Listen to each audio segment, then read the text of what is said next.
Raila Amolo Odinga, the man that has always given the Kenyan government a run for their money and a run for their votes, has finally made it clear that next week he will be making an announcement that will send shockwaves within the Kenya Kwanza administration. Now, a lot of people have alleged that Raila Amolo Odinga will in no way change his tactics, so now he is working with President William Ruto. As we speak right now, I told you that yesterday night Raila Amolo Odinga held a meeting at his Opondo home at his Opondo farm in Bondo. Now, a lot of you know that currently Raila Amolo Odinga has a lot of strategizing to do. The ODM leader at the Kisumu City Hall today, accompanied by Kisumu Governor Anyang' Nyong'o and Assembly Whip Seth Kanga and also Faith Matete, ODM leader Raila Amolo Odinga started his meetup and consultative tour with a series of planned meetings within the Nyanza region.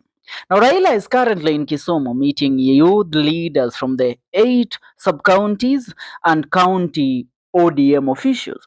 Now, the ODM leader is holding meetings at Kisumu City Hall. He was today accompanied by Governor Anyang' Nyong'o, Assembly Speaker Elisha Oraro, and Assembly Whip Seth Kanga.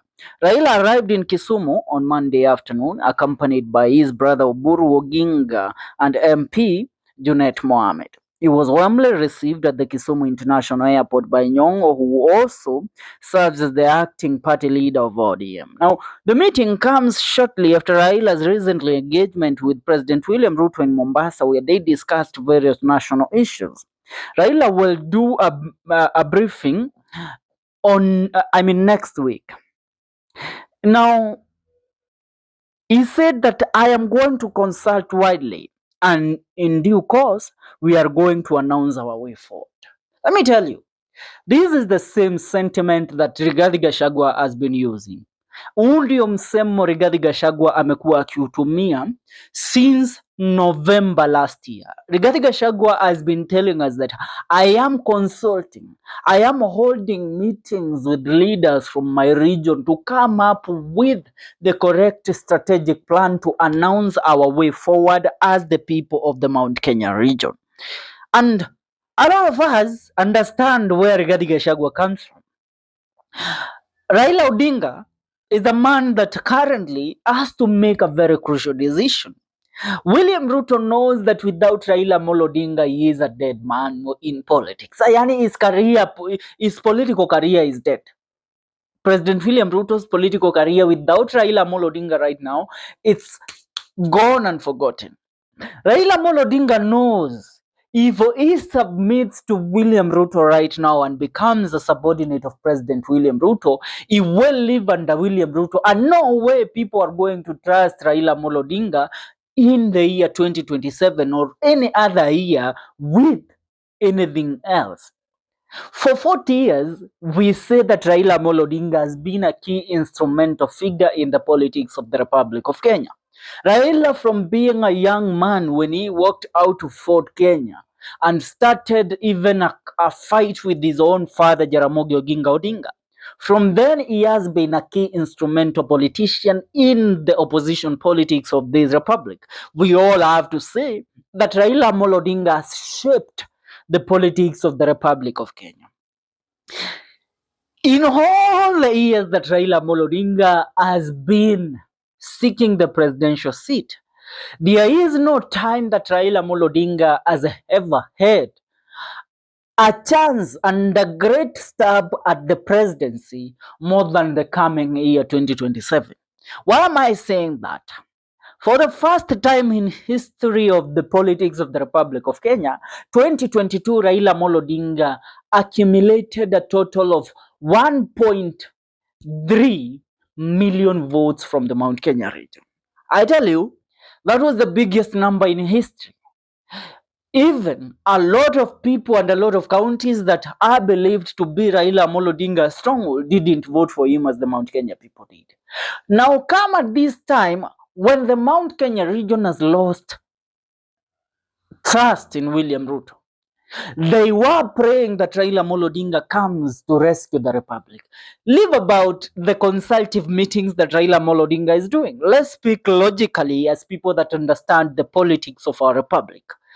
Raila Odinga is the savior and has always been the savior of this republic. If this republic was to go to the dogs, if Raila Odinga would have exited national politics back in the year 1990s and 1980s, then Daniel Toroitich Arap Moi would have fed this country's constitution to the dogs. Same thing, Mwai Kibaki would have delivered nothing back in the year 2002 to the year 2013. But because of the presence of Raila Odinga, same to Uhuru Muigai Kenyatta, because of the presence of Raila Odinga in the politics of this republic and calling the government to account when need be, that is why he has he has saved this country and he has changed the narrative of the politics of Kenya. If you look at other countries like Tanzania, Uganda, Rwanda, Sudan, Ethiopia, the reason why those countries don't compare in any way to us is because they don't have somebody. There was no Raila Odinga that was born in those countries. And Raila Odinga is loved. Leave about the noises that are always made by some people in the Mount Kenya region. Now, currently, Raila Odinga is consulting in Nyanza region. And I tell you, some ODM individuals have planted a certain mentality in them that currently we are not going in any way to connive with the Mount Kenya region people. But Raila Odinga knows, if currently I get to shake a hand with the mountain, at this certain moment, Bwana, I am the president, I will be the president. So tell me why Raila Odinga is going to change to just follow William Ruto blindly, knowing that William Ruto has lost 90% of the public support. Are we together? 90% of the public support. William Ruto is done. The reason why he is following Raila Odinga everywhere, he is doing disaster management on his political career. So Raila Odinga knows that, and Raila Odinga can't let this man dictate his future, because the legacy of Raila Odinga will be tainted if he decides to follow the route that William Ruto and people like Akina Opio Wandai, people like Akina John Bandi, former governor of Kakamega, Wycliffe Oparanya, Hassan Joho. And I tell you, people like Hassan Joho have stepped back, because Hassan Joho, Akina Junet Mohammed are people that understand the dynamics of politics. But you know, Tumbocrats and Hassan Joho, ametosheka, but those are people that have money. But Tumbocrats like Akina Opio Wandai, John Bandi, and somebody like Wycliffe Oparanya, you know, they know if they don't benefit in the current regime, they will never again hawatawaipata mahali ya kuibia pesa. And that is why they want Raila Odinga to continue holding William Ruto's government from falling and crashing down, so that they will continue stealing from the republic. But people like Akina Sifuna knows the future of this country, and people like Akina Junet Mohammed, you know, they have a future in politics of the republic. Akina Joho have a future. Achana na, you know, even Akina Wadai have a future. They hawajazeka sana. But you know, tumbo mbele, aga nyuma. That's what they have said. One thing, Sifuna has been doing is telling Raila Odinga, and I mean, Sifuna has been speaking. I said Sifuna is the mouthpiece of Raila Odinga. And that's why Raila Odinga, after coming back, even after these consultative meetings that you think he is doing, and you know, our little brothers and sisters, you know, they are saying that, you know, it's about time that now we do work with the government and allow. You worked with the government of Moi, you worked with the government of Kibaki, you've worked with the government of Uhuru Kenyatta, but at the end of the day, what have you gotten?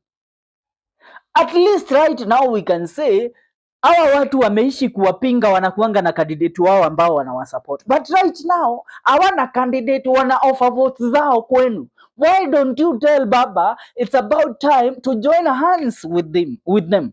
And I tell you, if he does so, Baba is being credited kukuwa rais wa Jamhuri ya Kenya. I tell you, William Ruto will be the first president to serve as a one-term president in the Republic of Kenya if Raila Odinga accept to shake hands with the mountain. And I see he is ending that route. Leave about the consultative meetings that he is doing. He will do the consultative meeting. He will inform the public that, you know what, I have seen it's best we continue working with the government for the time being, but in due course we shall make a final decision. But in due course, Raila Odinga will be strategizing.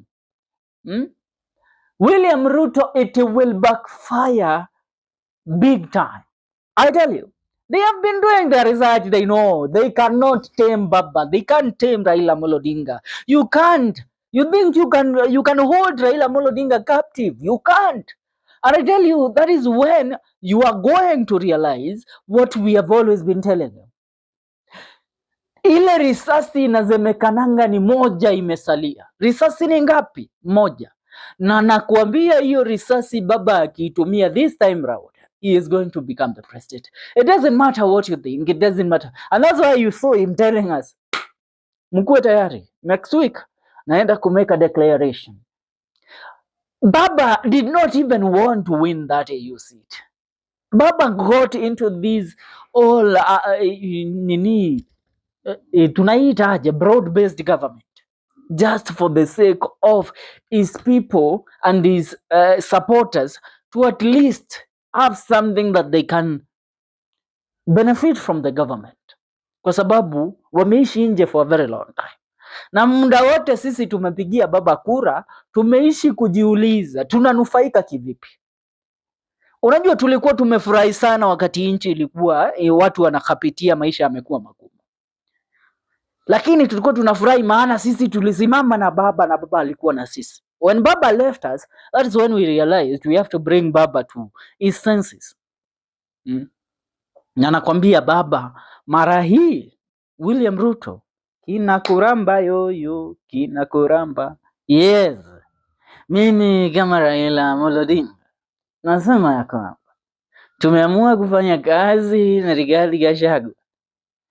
Kuanzia sasa ODM na PLP, People's Liberation Party, tunafanya kazi pamoja kwenda mbele.